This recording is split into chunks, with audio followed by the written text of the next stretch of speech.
I have to tell you, it's an absolute honor to be here. And as he said, for a bit player to bowl googlies at the master of googlies, this is something unimaginable. If somebody had asked me, I'd share the stage with Anil Kumble, I would have probably called him a madman and chased him all around the park. Thank you once again for being part of this event here. As Rudolph said, this is an event where we as a company and as employees of the company, we learn from the great leaders of the country. And who else to adorn this than you, who have been an accomplished player, a great leader, a coach, and now in a different role as a mentor and as a life coach, so to speak. Starting at the very beginning, sir, you were somebody who, like the majority of us, went into engineering. How did you make that change from engineering to something totally different? Of course, we know that you had the talent, but then that would have been a very courageous decision. Thank you so much. First of all, on behalf of my wife and I'd like to thank MRPL for the hospitality and for having invited me here at this event. Ellargu Holi Habbada Shubhashayagalu. I'd like to wish everyone a happy Holi. Coming to your question, I think plan A was always engineering. Plan B was cricket. So for me, I was fortunate that both simultaneously, when I was doing my engineering, I played for India. So that was a nice coincidence because I never expected that it will happen so soon. I did, of course, aspire to play for the state and then the national team. I started like any youngster, playing for under 15 Karnataka, then went on to play South Zone, under 17, under 19. I played for India, under 19. So it was a gradual process of going through all the different age groups. But when I was 19, I played for India. It so happened that in 1 year, in 89, I represented Karnataka in first class cricket, and the same year I represented India. And the same year I was also dropped from the Indian team. So everything happened in 1 year for me, which I thought was a blessing in disguise, because the 1 year away from the Indian cricket team helped me in completing my engineering. And it was not like how cricket is today. It was not as professional as what it is today. It was not, of course, if you made it to the Indian team and if you happened to play for a long period of time, then you could have that as your career. But I never ever thought of anything else. The thought of what if this doesn't work never came to my mind, whether it was engineering or whether it was cricket. You know, when I was playing cricket, it was totally cricket. And when I had my books in front of me, I never thought about cricket. So I was fortunate enough to switch on and switch off. It took a little time for me to shift from one to the other, especially those years when I was still studying engineering. So I was blessed in that sense, and I was fortunate that I was able to complete my engineering as well. Of course, my college certainly helped me in the attendance part, because like most of you who are here as engineers, attendance is more important than anything else when you're in college. And for me, I was fortunate enough that RV College of Engineering, where Professor Holla was the principal, he sort of took the initiative to support sports. And he sort of said, look, it doesn't matter, it'll be counted as 100% attendance even if you're playing cricket. And it needs to be a genuine reason, and I was fortunate. So that way I was able to write my exam and complete my engineering. So I always wanted to play cricket, and of course I didn't want to also lack in the education part. So I was fortunate that I was able to complete both. Great, sir. On one side, you said that the choice was automatically made for you. On the other end, I think early on in your career, you did make a very conscious choice from bowling medium pace to bowling spinners. This is something which every youngster faces at some point in their careers. Do I approach a particular way, or do I take an alternate career? What was the motivation, and were there any doubts in your mind when you made that move? I think, again, it was forced change, because when I was playing club cricket at 13, 14, I was bowling medium pace, and I was a part of the club called Young Cricketers in Bangalore. So while we were practicing, it was not like how it is today, where you have so many academies that kids go to. When I played cricket, it was mostly club cricket, and when you went to a club for practice, it was amongst everybody. There were 50-year-olds, there were 40-year-olds, there were 10-year-olds, and all of us had to practice together. So one of the senior members who was watching me bowl, sort of told the person who was managing the nets, saying that you should stop him from bowling because he's chucking.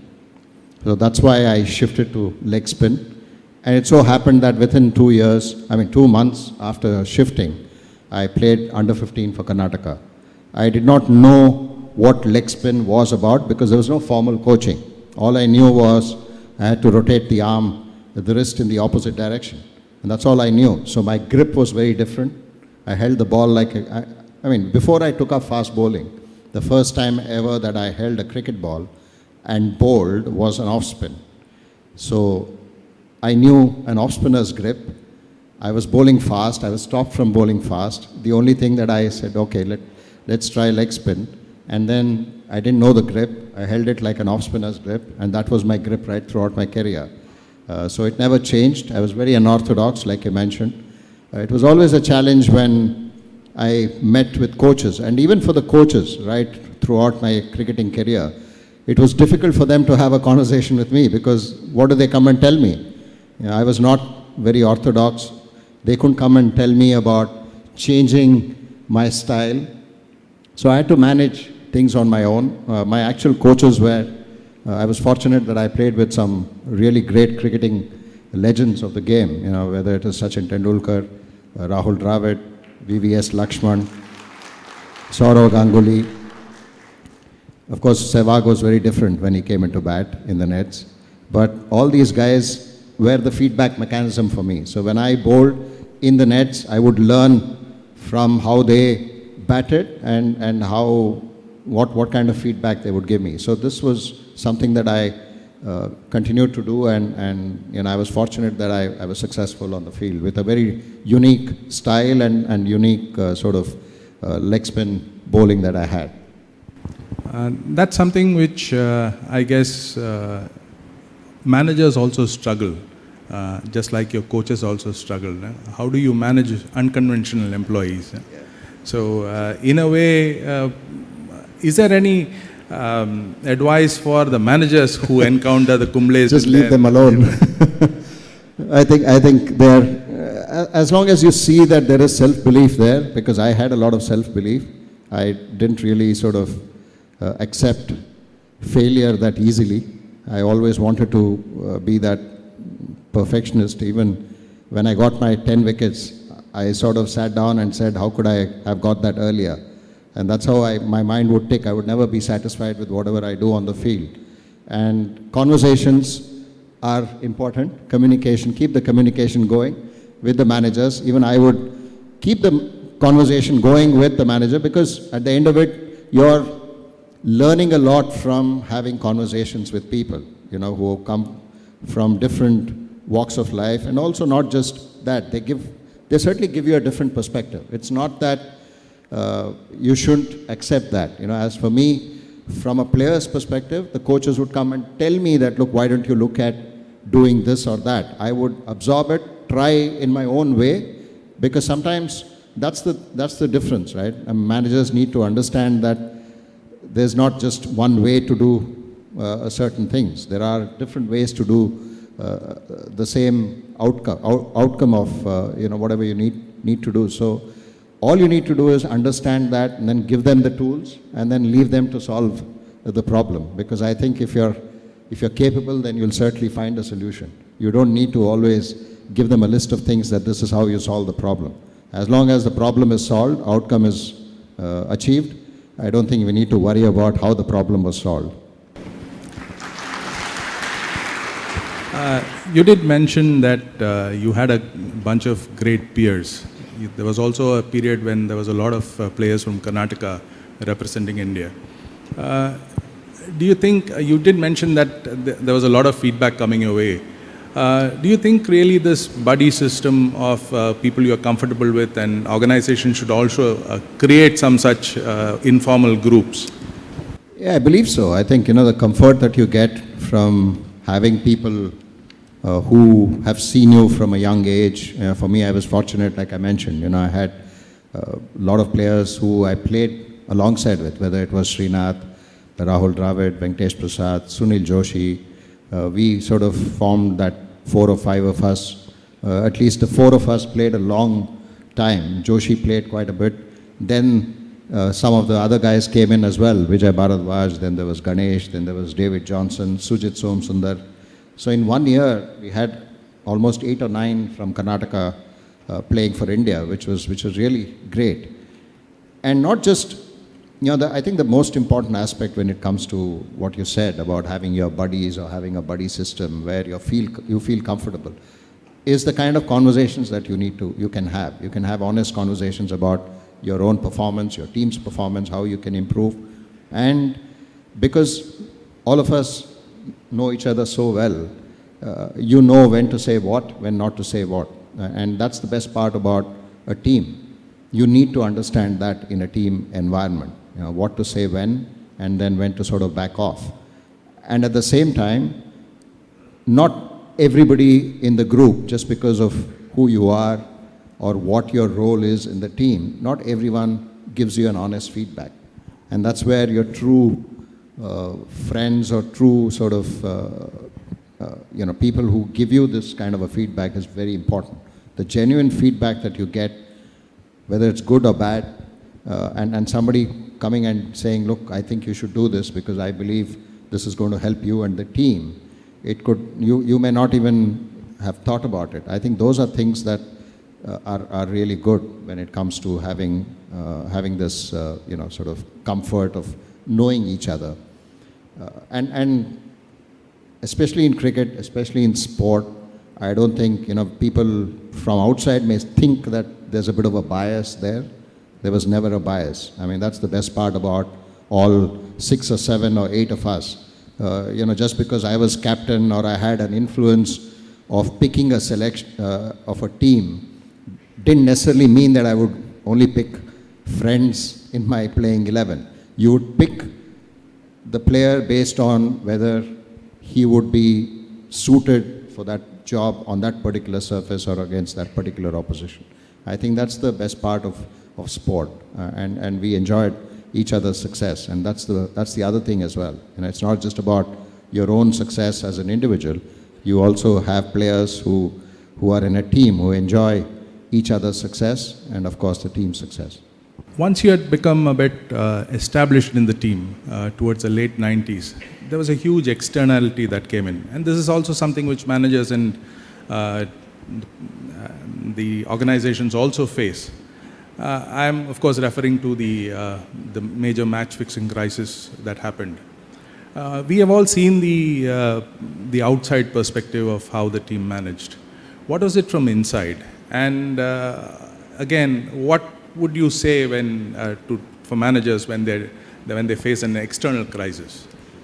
It's something that we never even dreamt of or thought of, right? I mean, all this came out, and then we were all pretty shocked at the ongoings, and then and that's where I felt that when we came out of that as a team, I think when Saurav became captain, and Sachin was also captain around that time.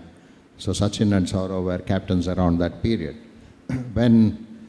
I think when we all sort of started again, it was not that we sat down like this and then had a conversation saying, look guys, I think we need to do this. I don't think that was needed, because the kind of upbringing that all of us had, the kind of sort of commitment that all of us had for the team and for the country and for the players within the group, all of us sort of understood, even without having proper conversations around it, that our focus never wavered.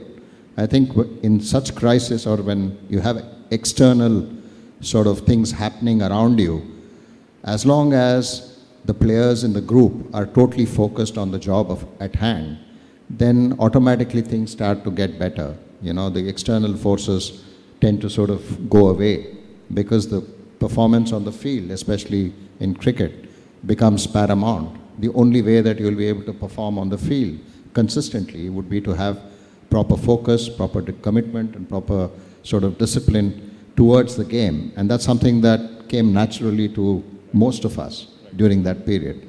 And it came about, and when younger players walked into the team, it's not that we had to sit down and then have a conversation saying this is what is expected of you. They saw all of us and then just understood that this was the only way that the team would function. And I think when you're in that kind of a situation as a group, you have to lead by example.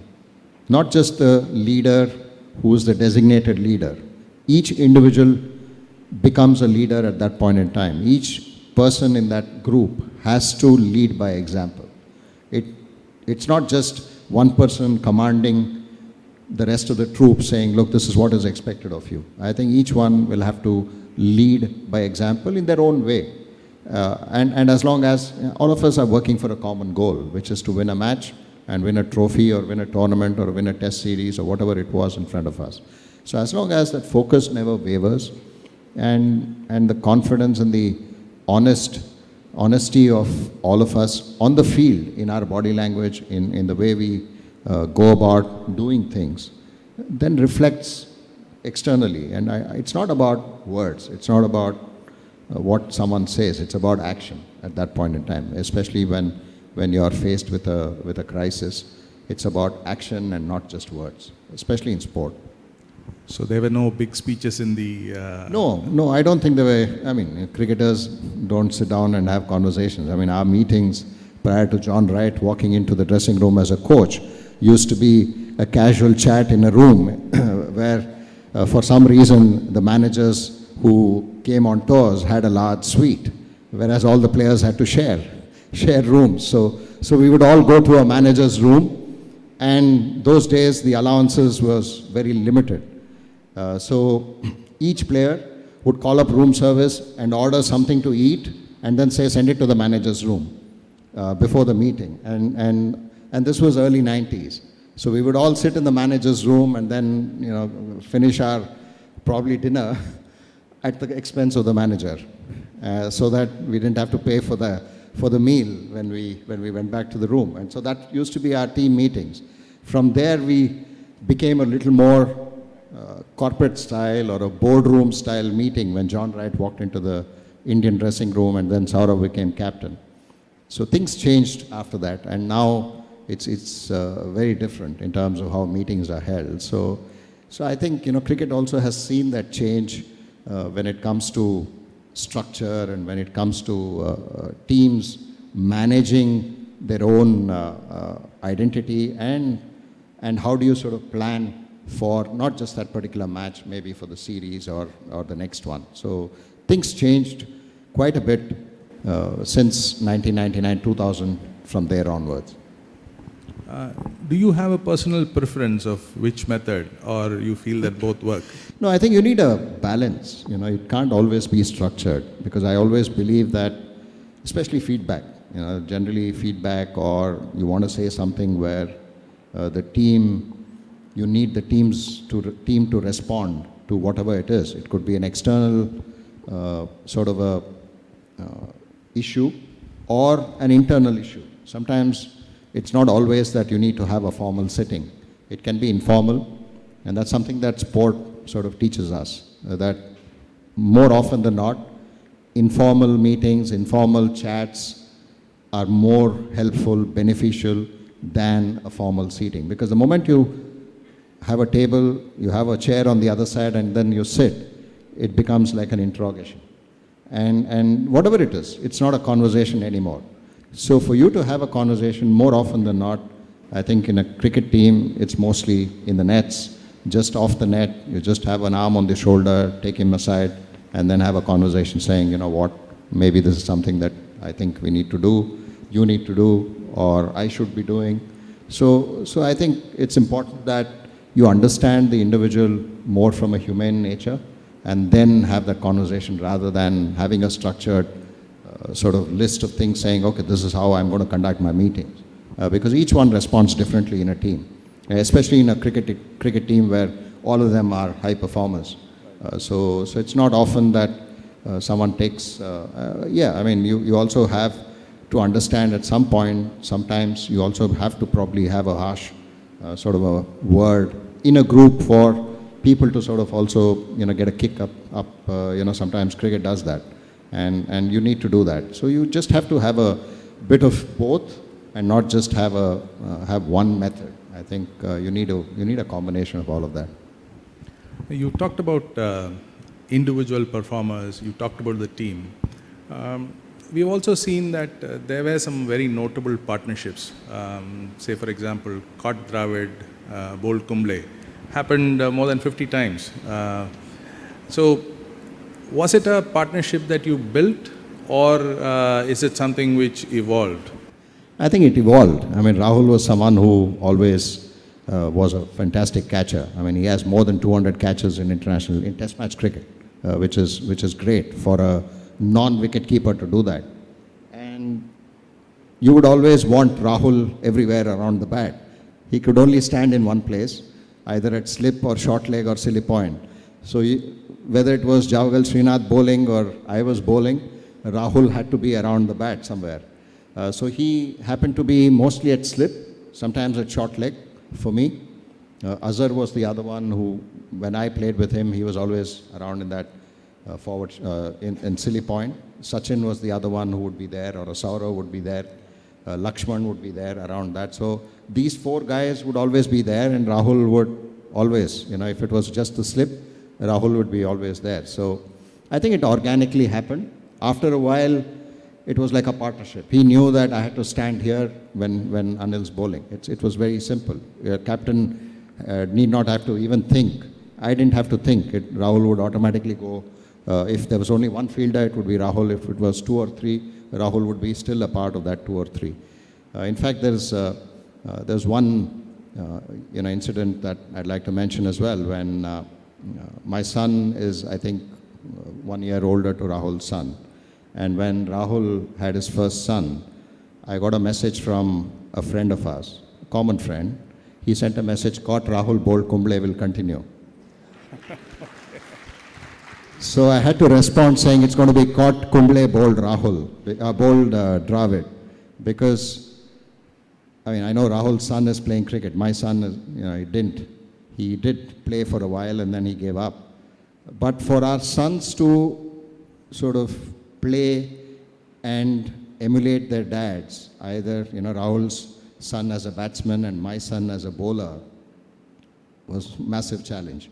So that's why I said it will be Kot Kumble Bold Dravid, because if Dravid's son has to be better than his dad, he needs to just take 2 wickets.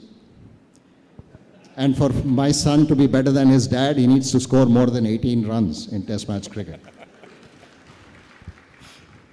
which is probably easier.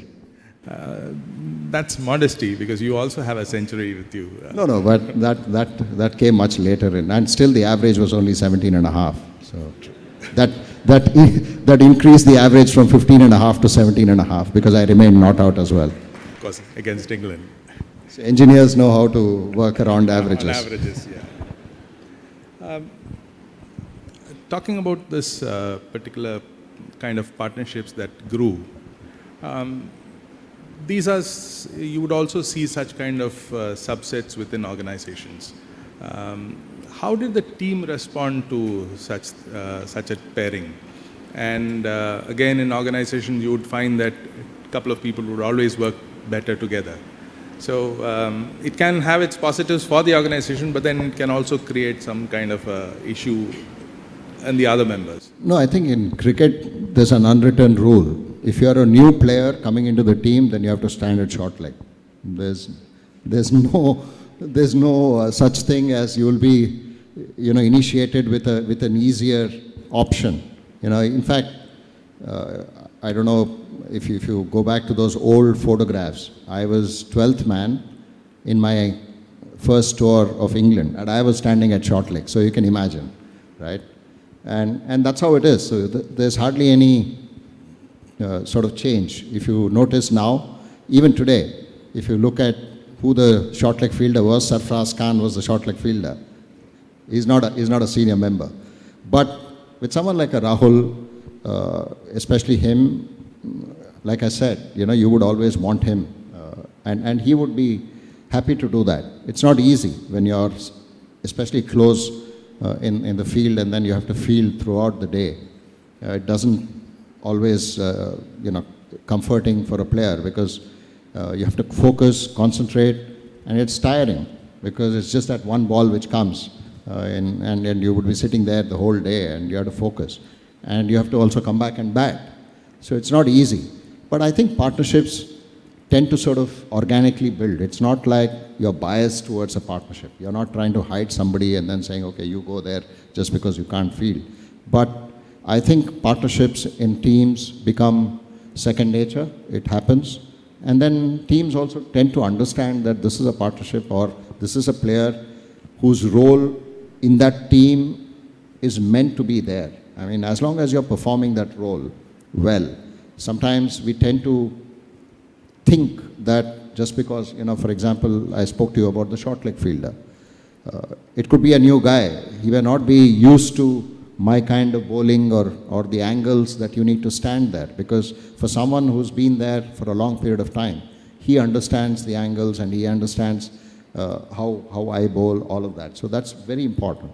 Just because a new guy comes in, he goes and stands there. But what does the team need in that situation? I think those are things that are understood only by the leader and understood by whoever is in charge at that point in time. And I don't think there is any reason just because you're a senior now, I won't stand at short leg. I don't think there was any such thing, especially with a few players that I played with. The short leg equivalent in a refinery is probably the night shift. One of the iconic images that we always associate with Anil Kumble is that image of you bowling with a bandage around your jaw.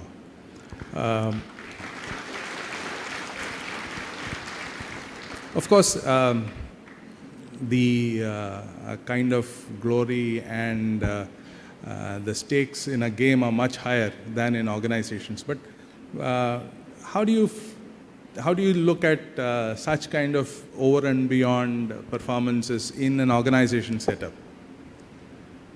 At that point, I never ever thought of all of that. I never thought that it was a heroic act. For me, my shoulder was absolutely fine, so I could go and bowl. So that was the only thought. And I had an opportunity to go and contribute to the team because I was the only spinner playing in the playing 11. And we had scored more than 500 runs in the first innings. And I knew that I was coming back. My wife is here. She had organized the surgeon back home in Bangalore. So, and I had booked my flight to come back the next day. So the only option for me was to sit and watch the entire day go by and then take the next day flight and come back. I thought to myself, what if I can go there one session between tea and end of day's play, if I can pick up a few wickets and then possibly put the team in a good position. From there on, we may go on and win the test match. I may not be able to participate in the rest of the matches or the series, but it was 1-1 when we got to Antigua. What if, those what ifs only came in a positive way, not necessarily in a negative way, because I never thought, what if I get injured again? Those thoughts never came to my mind because it was pretty easy. Somebody could have hit straight back at me. The ball would have probably hit my face. I don't know. I didn't even think of all of that. And if a catch was slightly away from me, I would have gone for it, without even thinking. Those are natural reactions that happen on a field. And that's how I've played my cricket. I've never ever thought about what happens if. So, like I mentioned, the only thought was to go and contribute. I never ever felt that something may go wrong in this situation. I think the most concerned of everyone on the field was the umpire when I went back, because David Shepherd, the English umpire, was the standing umpire. And when I walked back, he was shocked. So I gave my hat, and every time I bowled a ball and walked past him, he would ask me, "Are you okay?" So if I wanted to say something, he would say, "No, no, don't say anything, just gesture." I said, "But Shep, I still have to appeal if I hit the pad." So I think everybody was concerned, but I went in there with a purpose to sort of pick a few wickets. I know I got Brian Lara out. I also got Carl Hooper out. I wish it was not a no ball, because he went on to get 100 after that. But with Brian, we were just having a casual chat a few years ago when we were doing commentary together. I said, "Brian, why did you get out? Did you actually miss the ball, or you got scared looking at my face?" And if I had known that I will get you out cheaply, I would come every time bandaged, because he was someone who was totally a class player, and to get him out cheaply was never easy. So I felt that the only way that something could have stopped me from bowling was if I had an injury to my shoulder, or I couldn't go onto the field. Otherwise, I would go every time. The Caribbean was also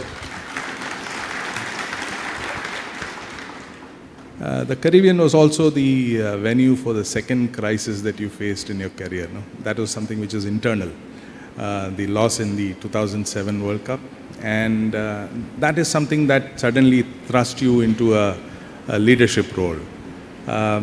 How did you take on the task of rebuilding a kind of a demoralized team? No, in fact, after that we toured England and we won the series, and after that Rahul stepped down. It came very late in my career, captaincy. I was towards the fag end of my career. Probably it came to me because nobody else wanted it. Saurav had done his bit, Sachin had done his bit. He didn't want to, again, captain. He had done twice. Then Rahul also stepped away from captaincy.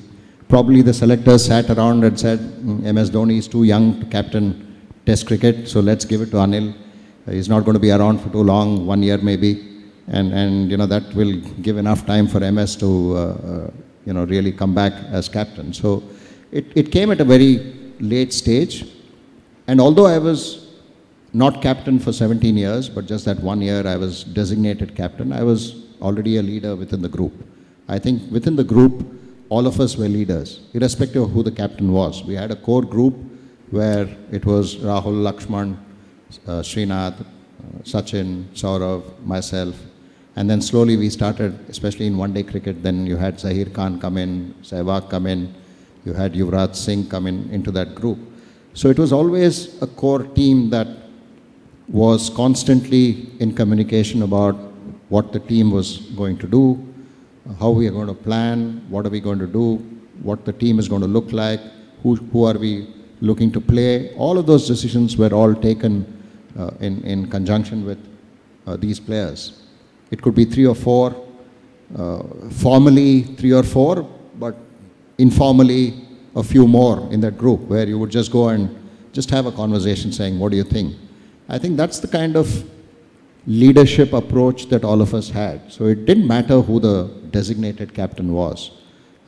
At the end of it, all the decisions that we took came from a little bit of a consensus. Yes, the captain of the day certainly had the say, final say, because in cricket, even before the ball is bowled, you have already 2 different views. What should we do if we win the toss? Right? One set of players will say we should bat, the other set will say we should bowl. So there's always a challenge.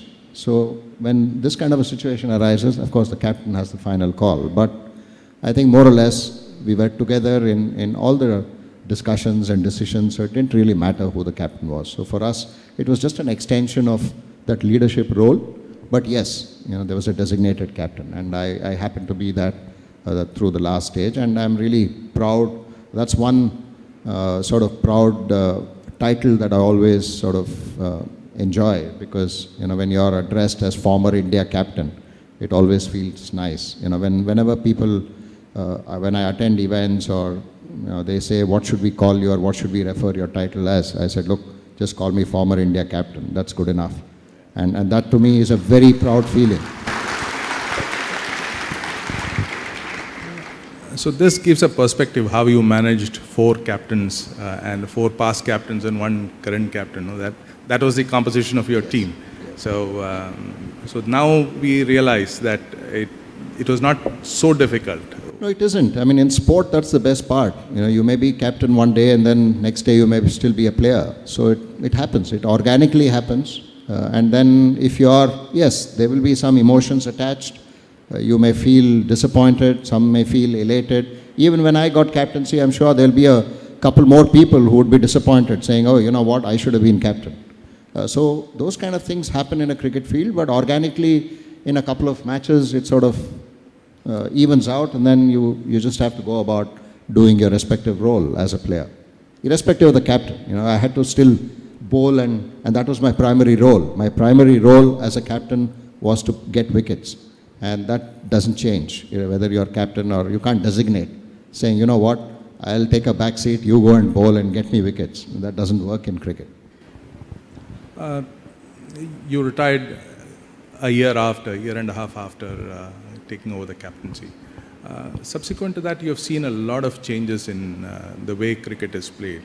And this is again something that we as managers also face. The world keeps changing a lot. And in the past 10 years, we have seen a lot of changes. You transitioned through being a player, a captain, and then on to become a coach, and then a manager of an IPL team. How did you manage so many roles through a set of, I should say, a seismic change in cricket? The way cricket is being played itself has changed. So what was the approach to managing such changes? It's just the mindset. I think as a player, for me to adapt from a test match cricket to a one-day format and then finally in the IPL, a T20 format, was just a shift in the mindset. It takes a while. It's just the acceptance of what the format demands and then how you want to prepare. Because if you have a strong foundation of playing a longer format, then you have the credentials to sort of adapt to a shorter format. I think all of us from my era took a little bit of time, but then eventually everyone adapted to the shortest format. But when it comes to the change itself, I think the cricket that you see today is, very powerful. People hit sixes at will, and the creativity and the innovation that you see in batting is exceptional. We never thought that sixes could be hit behind the stumps. And today, yes, there were a few players who did that. But today, that is an important sort of armory for every batter. It's not just, we have seen the slightly older players, senior players who have not been sort of used to that kind of style are trying those shots, a reverse sweep, which you would never expect. Rohit Sharma also tried to reverse sweep, scoop, sweep. We saw that. These kind of shots are innovative. And that's something that you need to adapt as a player in sport or in life. As you go along, changes happen, you need to adapt, otherwise you'll fall behind. And that was something that we constantly did, whether I was a player or as a coach. And meetings, you spoke about meetings. Those have changed. The modern day cricketers don't like sitting in a room for a long period of time. I think probably 7 minutes is the max that you can possibly have. And then even conversations are not necessarily to be face-to-face. WhatsApp responses come faster than saying, when can we catch up for just a chat. That response doesn't come back, but you send a message saying, hey, you know what, can we catch up? Yeah, sure, comes back very quickly. So I think it's just adapting to the various changes that happen around you, and then basically adapting. If you're a coach or a manager or a team, not a player, but somebody who's managing a team, then you have to sort of adapt to their ways rather than them adapting to your ways, especially when it comes to communication. And that's something that we all sort of learn as you go along, and all of us are learning in this. It's never that there's one way which is sacrosanct.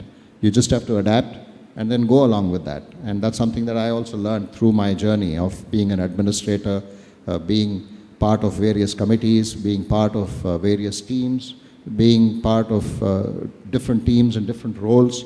You're constantly learning and trying to adapt. And as long as you have that openness of adapting and then learning, and then if you don't know, you get the expert to say, listen, he will sort you out. I think that is very important. We are not experts in everything, especially when it came to administration for me. I was not an expert in everything. So we were more than happy to sort of engage with professionals who would come and assist us. And I think that's the way it is. In sport, like how you adapt as a bowler, you adapt to different pitches, different opposition. In different roles, you still have to sort of look at it in the same way, that there will be some factors which are in your control. There will be other factors which are totally out of your control. So how do you sort of manage what is in your control, and how do you sort of adapt makes the big difference in being successful in all the roles that you take up. So I would like to take a few questions from the audience also. I'm sure I don't want to hog the whole thing. Sure. So maybe a few questions from the audience. Sir, actually in India, cricket is more than a sport, it's an emotion. When team wins, we celebrate and we glorify. But the moment India lose the match, there is a lot of criticism and endless suggestions, like it would have been done like that. Toss jeet ke, batting kyun nahi liya, bowling list. So many suggestions, like batting, they may comment on the batting sequences or fielding positions. You might have gone through this. So how you handled such kind of criticisms when we lose the important matches? I think it's a part and parcel of the sport. You can't win everything. We do understand that, especially in India, when you win, you're expected to. And if you lose, then there's a lot of criticism. And that's something that you have to accept.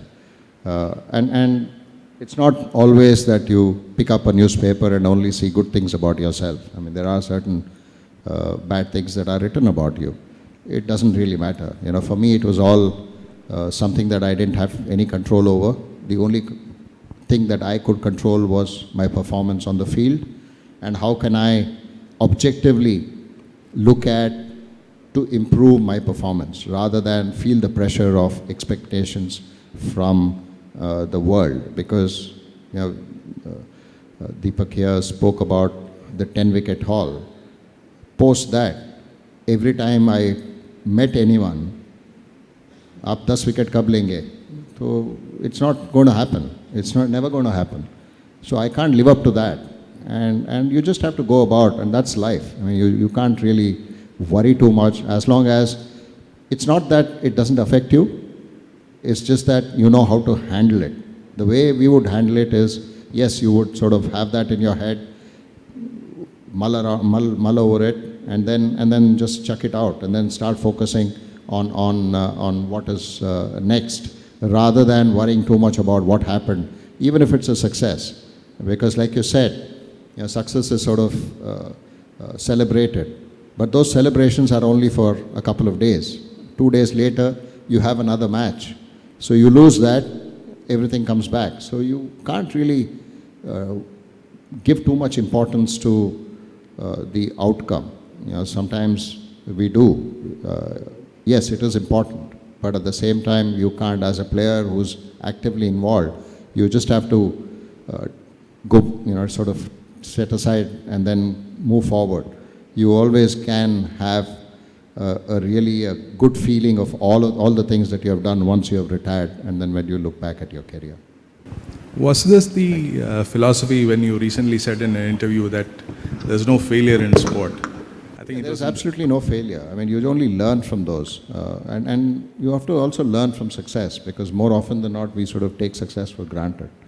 And we don't really go through why we were successful. You generally sit down and have 2-day meetings when you lose a match. But you don't have 2-day meetings when you win. When you win, you just celebrate and then think of the next game. So that's something that you constantly sort of try and do when you succeed. Yes, sir. Yes. Good evening, sir. Good My evening. name is Girish Rao. Yeah, I'm a die-hard fan of cricket. Thank you. I've taken no number of times leave to watch cricket, especially when you were playing, Sachin was playing. So all your seniors are here. Okay? So next time you apply for a leave, they know what the reason is. So you need to be careful. Sir, okay, now coming to the question. I have a question. So like any successful personality, you also would have a lot of up and downs in your career. So were there a moment when self-doubt crept in? If so, how did you overcome that and continue to perform in the big stage? No, I think, I'm fortunate and thankful that I have the greatest partnership in my wife, because that's the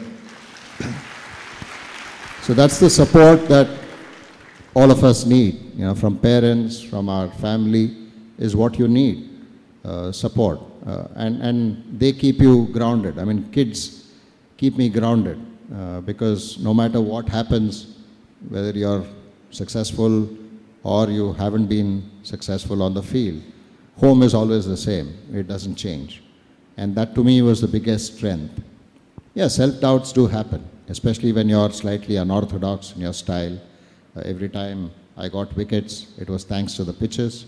When I didn't perform, then they said, no, you can't bowl because you can't spin. I mean, these kind of criticisms keep happening.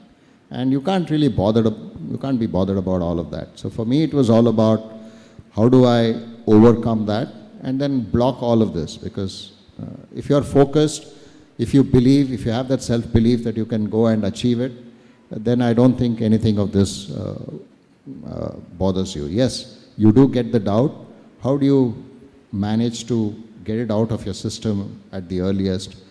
I think good players or successful players are able to do that faster than some of the players who sort of get drowned into that fact. You also need to challenge yourself to change. I did do that. I did try to challenge myself to change. It didn't work. So I realized that that is not going to work for me. And without even challenging myself, I would have probably thought, oh, maybe if I had tried that, that would have probably been better. But I think it's important when you have those things, you try. If it works, good. If it doesn't work, you know what you need to fall back on. Thank you. Ma'am is looking at her watch, so I think we need to...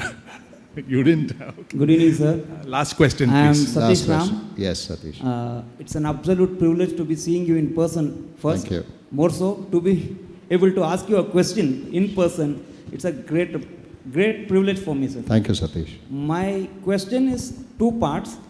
I'll club them together and I'll put it as a single question later. Sure. It's about two habits. Like, it is well known in the cricketing circles that you are a strict disciplinarian and you go to bed early. Even Dinesh Karthik had told in one of his interviews that he picked up this habit from you. That. And the second habit is one that is plaguing the society today, social media addiction. So my question is, clubbing these two, how does good sleep and digital detox help in decision making? No, extremely important. I think for me, I spoke about the discipline that you need for practice, for your skills. But I think what people tend to forget is the process of everything, not just the process that you follow on the field. Off the field is equally important. Your training, your exercise, and your rest and recuperation. Your diet, your habits, all of that need to be very structured. It's boring, it's repetitive, but if you have to be successful, you don't have a choice. And that's something that I continue to do. So that's obviously very important. And for me, detox is being in nature. I am sort of have this habit of picking up my camera and then going into nature, and that's the best part.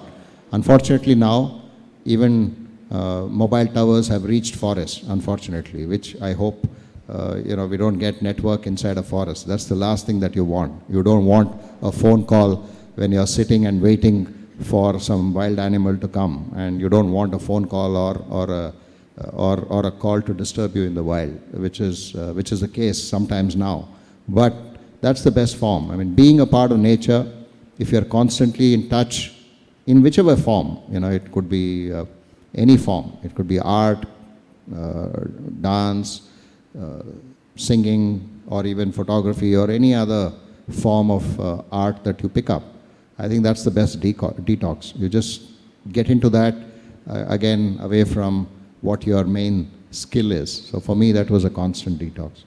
One last, sir. If you were to make an all-time Indian Test 11, would you keep Jasprit Bumrah in your team? Lighter question. Is that a question at all? He Yes. would be the first name, even before Thank you, anyone sir. else. Superstar, sir. He's a real superstar. Thank you. Thank you. I think we will have to wind up now. Final thoughts, Mr. Kumble. There are people of all three phases of career here: the beginners, the middle managers, and those who are nearing the end of the careers, who are sitting in the front rows, who are the leaders. It was always, when we sat in the group photographs, the one person who was sitting right at the end, that was time to go. Any final thoughts to these three sets of people? No, I think all of us continue to learn. I think if you're open to continue to learn, yes, the roles continuously changes. When you're first coming in, you're trying to establish yourself. But don't think of your own self, even at that time. When you come into an organization, think of the team, think of the larger goal. Then your individual goals take care of itself. Only then I feel your teammates or your peers sort of respect and then identify you as a potential leader or a manager to the next level. If you're not thinking on those lines, don't expect to become a manager. It doesn't happen like that. So once you are there, then yes, your aspirations are to become a leader. But again, never stop learning, never stop giving back, never stop helping, even if he's your competitor. Because within the team, there are times when you feel that other person is a competitor. You need to sort of share your views as well. I mean, if you're insecure yourself, then you're never going to become a leader. I think secure people certainly become leaders because then they don't fear competition. Yes, it's always good. Competition is within yourself. It's not about competing with anybody else. Even for me as a bowler, it was always competing with myself and how I can improve. And there's a constant sort of cycle that you need to continue. And even when you're the top management or a leader, you continue to sort of learn and then adapt. I think adapting is the key. We spoke about it at length. Especially in cricket, you have 3 different formats. It's not that all of us are successful in all 3 formats, but I think what's important is to identify the right mix for each format to be successful. Thank you for this. I'm sure all of them, the audience will agree with me that this has been the shortest 1 hour that we have had in this club. Thank you. Absolutely fascinating, and thank you on behalf of all of the audience and my team members here. It was an absolutely fascinating session. Thank you. Thank you so much. Thanks again for Thank you, having me sir. over. Thank you. Thank you.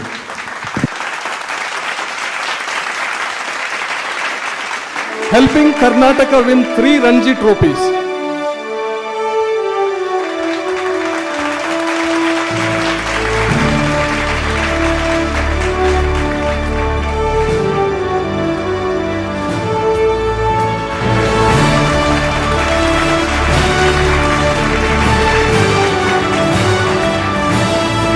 This is Kadugolu Krishna.